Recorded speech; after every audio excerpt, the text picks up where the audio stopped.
Hey, vinyl community, and welcome to 2018 already. Although I'm filming this a couple of days before New Year's Day. And currently, by the way, you have to excuse the toque, as we call it in Canada. You might call it a ski hat or a beanie or wherever you happen to live in the world. Currently, it's about 8 o'clock in the morning. It's minus 30 degrees Celsius. With the wind chill, it's minus 48, and there's an extreme cold weather warning right now. I'm having to go outside and start my car every hour as the block heater cord. If you don't know what a block heater is, if you're Canadian, you know. If you don't know, look it up. All cars in Canada have block heaters. My cord broke, so I have to go out and start my damn car every hour so it doesn't freeze solid. Anyways, it's a dual purpose toque today, as I was the victim of a really bad haircut as well. You'll see that in another video, I'm sure. Anyways, for the first time in 2018, cheers everyone. This is the second time I've filmed this video because the first time was 35 minutes. So I'm going to have to split this in half. And the first video I filmed, it was incredible. I was witty and funny, and it was just, and I had to delete it. Anyways, I'm going to cut this in half, and I'm going to save that for another video. Going to get right to it. CDs. I don't really show CDs very often, but when you see CDs for $1, pick them up. Pick them up, because you know what? Like everything in life, CDs are going to come back around. Everything comes back around, and there's going to be a renaissance in CDs. Trust me on this one. So you pick them up for $1. I found the anniversary edition of Pink Floyd, the Final Cut. I don't need any Pink Floyd CDs really, because I have that original Pink Floyd box set over there, the CD box set, which I should show you one day. But I'm not leaving that behind for $1. It's a good car CD. Prevents me having to open my Pink Floyd box set and play that CD. Jimi Hendrix Smash Hits. Every car should have a Hendrix CD. And I just dropped them. This is a really weird Japanese CD. I can find no listing of it on Discogs or anywhere else, but it's a hybrid T-Rex Rod Stewart CD from Japan. It's half T-Rex, half Rod Stewart. And it's all the good songs by T-Rex and Rod Stewart from the 70s. So, I mean, that was a hell of a good find. That makes it good for a good car CD, I think. Brian May, Back to the Light. I think I featured this album on vinyl in my 2017 Most Wanted video. But you know what? That's so 2017. Just forget that video. Anyways, copy of Back to the Light by Brian May. And I think in that video, if you're so inclined, you want to go back. Because I think I told the story of the day I met Brian May. But anyways, that's in the past. And what you're listening to now, and I don't remember if I showed this in my last video or not, but I found a copy of Led Zeppelin, the BBC Sessions. Like I said, pick these things up when you see them. You'll be happy later on. Where I don't know where I'm going to go from here. The last album I'm going to show, depending on time, you're going to want to stay around for. Trust me. It's a Sabbath album, but not just any Sabbath album. So that's going to be at the end. So I'm going to cut this off at some point, and I'm going to get to that album. All right, let's get right to this so I don't have another 35-minute monstrosity on my hands here. A local store of mine started carrying unofficial albums. You might call them bootlegs. I'm very dubious of bootlegs. But this one, I took a chance on, and I'm just fantastically happy that I did take a chance on it. It's Oasis, Definitely Maybe Live. And it's recorded on their first U.S. tour in Chicago when all they had to play was the first album. So it's the first album in its entirety live in Chicago. It's a soundboard recording, and it's a really amazing quality. One of the better sounding unofficial albums I've ever listened to. So if you ever see this one kicking around and you're curious about it, trust me, it is absolute quality. This is the 30th anniversary of Inxs Kick. But it's different from the one that's in the stores. This was an Inxs website exclusive. I think the pressing was 500 only. And it's red vinyl. No, how about I turn it around for you? Like I said, the black vinyl version's available in stores, but I was really happy to get the red vinyl version. It's mastered at 45 RPM at Abbey Road Studios, and probably the best sounding Inxs version of best sounding version of Kick that you'll ever hear.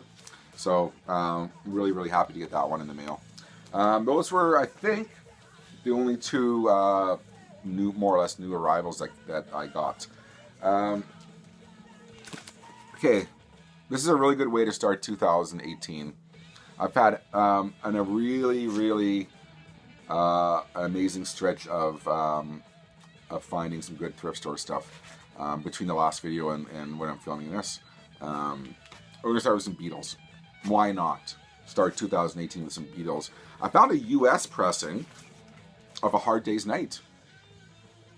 Cover's a bit dirty, but I've said this all throughout 2017, and I'll continue saying it. I don't play the cover. And it plays pretty nice. An original US pressing of A Hard Day's Night. And I found a copy of the Beatles' Something New, which I believe was a North American only release. I never professed to be the biggest Beatles know-it-all or the biggest know-it-all of anything. But anyways, an original Canadian pressing of Something New by the Beatles. How's that for a cool way to start 2018? Almost as cool as this, I found another upgrade copy of Pink Floyd Metal. It's an original Canadian Harvest Records pressing. Admittedly, the version I did own was a bit rough, and that was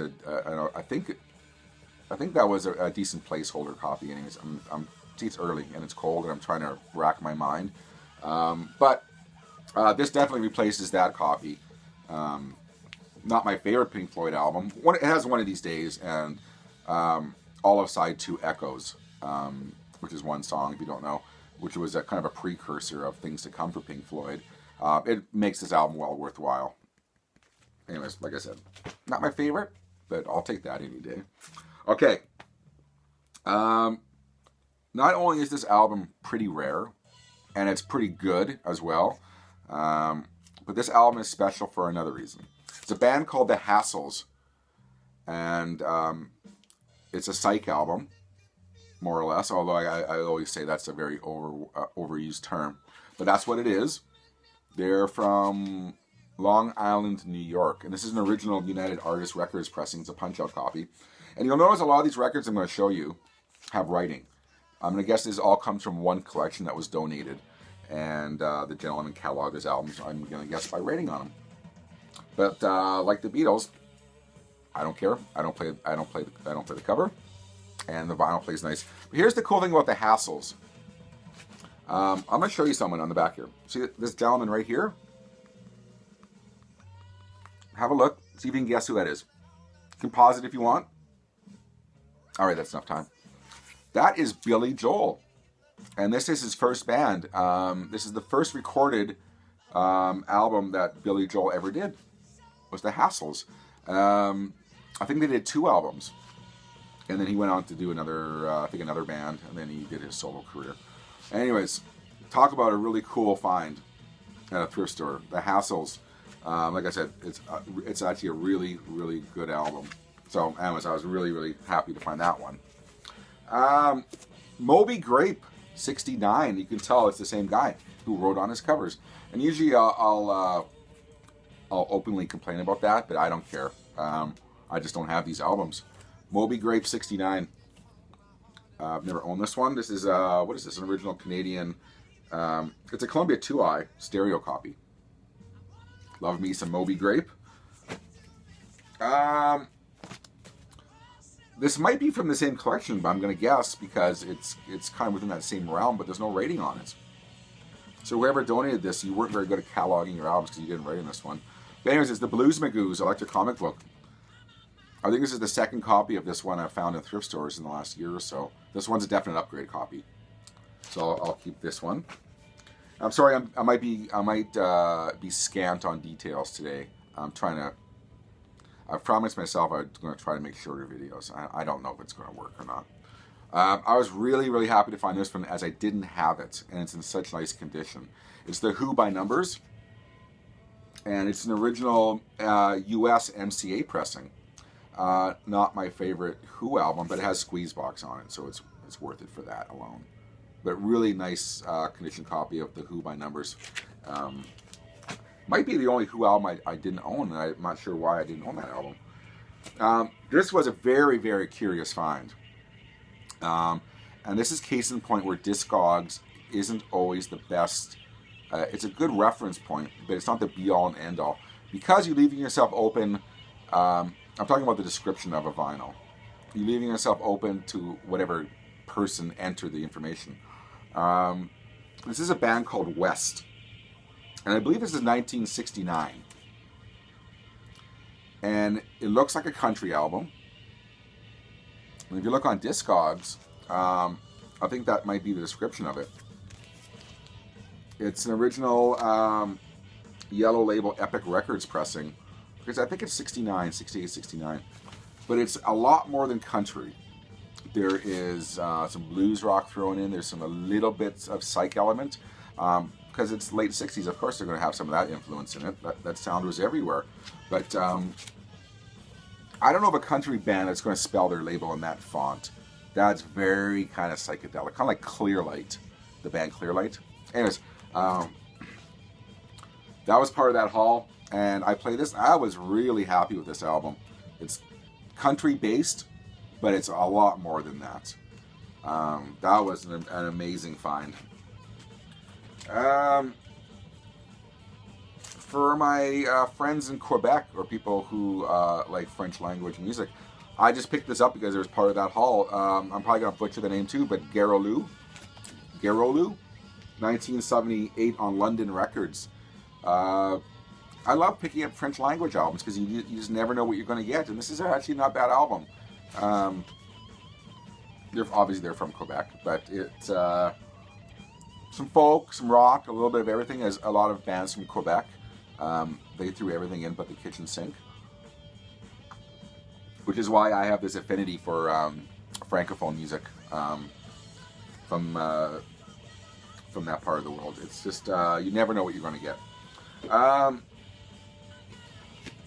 This was an amazing find in so much that when I opened the gatefold, it kind of made that sound like it's never been opened. I'm sure it has, but look how good condition this is. This is Alice Cooper Easy Action. It's an absolute amazing condition, and it's on the Olive Warner music label. Just like pristine copy of Easy Action in the gatefold. And I'm not sure if I've ever owned this album. Alice Cooper for me is kind of hit and miss. I'll take those early Alice Cooper albums, and I do like the overtly metal ones from the 80s as well.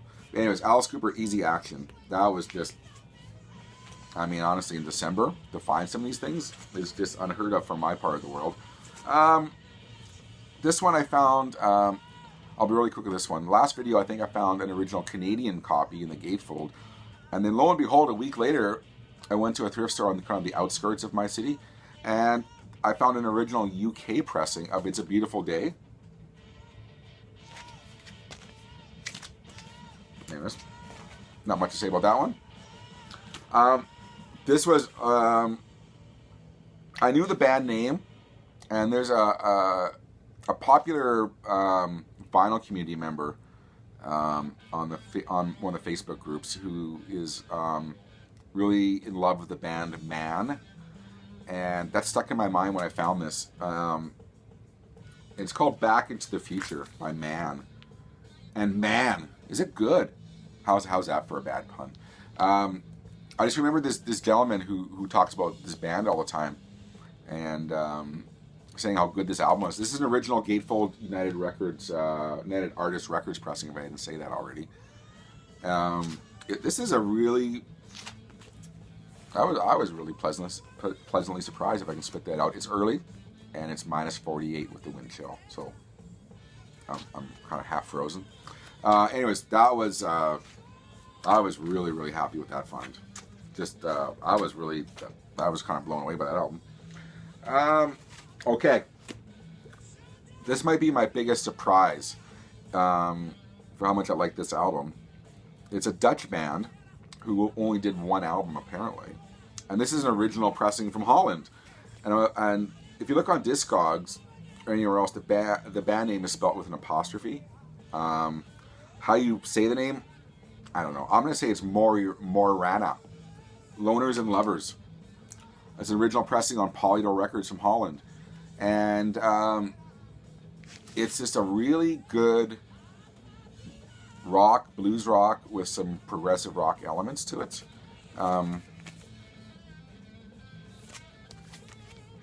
Total, just part of that haul, just a blind buy. I went by the fact that I looked at the guys in the back. It's from Holland, and I have an affinity for kind of 70s Dutch music. And it just looked interesting. The name of the album threw me a bit, Loners and Lovers. I thought maybe might be some kind of adult contemporary thing. But I was really happy with this album.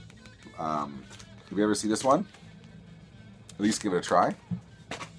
And what time am I coming up to here? I'm going to do a couple more. I'm going to save the rest for another video because there's a lot more really cool stuff coming up here. I found an original Def Jam Records pressing of LL Cool J Radio. And whenever I find original pressings of rap albums, man, they're not that prevalent in my part of the world. The more popular ones are, but maybe if you're Canadian and you see this all the time, you might be thinking I'm full of shit, but I've never seen an original copy in the wild. Love me some 80s rap, an original Def Jam Records pressing. I'm trying to figure out where to cut this off. I might cut this off now, actually. As you know, I'm going to leave you with this. And the pile I'm saving is just as good as this pile, so please watch the next video. Return of the Jedi. The mintiest copy I've ever found and at a thrift store. It has the poster inside, the vinyl, and everything about the cover inside and out is absolutely minty. And I hate using that term, but it is. Really happy to find that one. And oddly enough, I found this the same day I took my son to see the new Star Wars. And I'm not going to enter into that debate about that movie. I thought it was okay. Anyways, we're going to end this here because I'm going to get to this album I wanted to talk about. And I'm not sure how I'm going to describe this album. It's Black Sabbath's first album. All right. Dramatic pause. Okay. If you recall from my European vinyl videos over the summer, in Copenhagen, I found an original vertical swirl pressing of the first Black Sabbath album. And then in my possession, I had a really beautiful copy of what I thought was the first pressing Canadian. This one. And it's on, like the Alice Cooper, it's on the Olive Warner label. And for years, I thought this was an original Canadian pressing. As it turns out, it's not. This is a second pressing.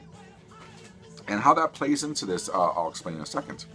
I'm really goofing, kind of putting this album back now. All right. I found this at a thrift store. And this is a true Canadian first pressing of the first Black Sabbath album. I've had to make notes now because I'm losing track of my pressings for this. This is an original Warner Records pressing. How I could tell and how I figured this out is the typeface on here is slightly different than this one. And you have to have a keen eye to catch it. It's just the printing in here. Instead of one single line, it's a double line, and that's a first pressing Canadian. Okay, so let's talk this album for 1 second. Because when I used to visit audiophile forums, when I thought that you had to do that kind of thing to be into vinyl, I think I've said this before. I've given up on audiophile vinyl forums. Yeah. Anyways, I recall people talking about an original Canadian pressing of this album. For whatever reason, is possibly the best pressing that they've ever heard. And keep in mind, I have an excellent condition vertical swirl pressing. And this, what I thought was my original pressing, is really good sounding as well. But I played this one. Okay, and I'm going to show it to you. For those of you, again, being careful. handling by the edges. Just, you can't really say that, but it's immaculate. I played this one when I first got home after finding this one, and it sounded different, which is what led me, and that's led me, we're doing one take. That led me to go on the internet trying to find out what is different about this album. It just sounded different. You hear little things that I didn't hear in these other pressings. And that's how I found out it's an original Canadian pressing, and this is the one that some people kind of pontificate about, that it's maybe the best pressing ever of this album. And I have to say, owning the other versions I do, I've never heard a pressing this good. I've not heard the new audiophile version pressing this out. I looked at it yesterday, but it's like $50. I got 3 copies already. But this original Canadian pressing, if you see it, and you can tell by under the Black Sabbath, it has 2 lines of text on this label. It is. Those people on audiophile forums, for once, they're right, and I got some proper information out of them. It's the best pressing I've ever heard of this album. I'm not going to sit here and talk to you about kind of nerdy specs about stuff like that. I try to kind of speak on our level. But the minute I heard it, I knew something was different. And when that happens, and like I said, I don't have dog ears. I can't, I can tell a good pressing from a bad pressing. But I don't get caught up in that audiophile stuff so much. This pressing, it was a measurable difference. So much so, like I said, I had to jump on the internet and have a look. What is this pressing, and why is it so good? Anyways, that's kind of what I wanted to save for last is just an amazing copy. If you find a really good condition copy of this one, and I'm going to say it would have to be in pretty good nick, maybe to hear the difference. Because I think if it was full of pops, that you might not have the same experience. But honestly, I'm going to make this my screen cap. Hang on here. Let me look all gross.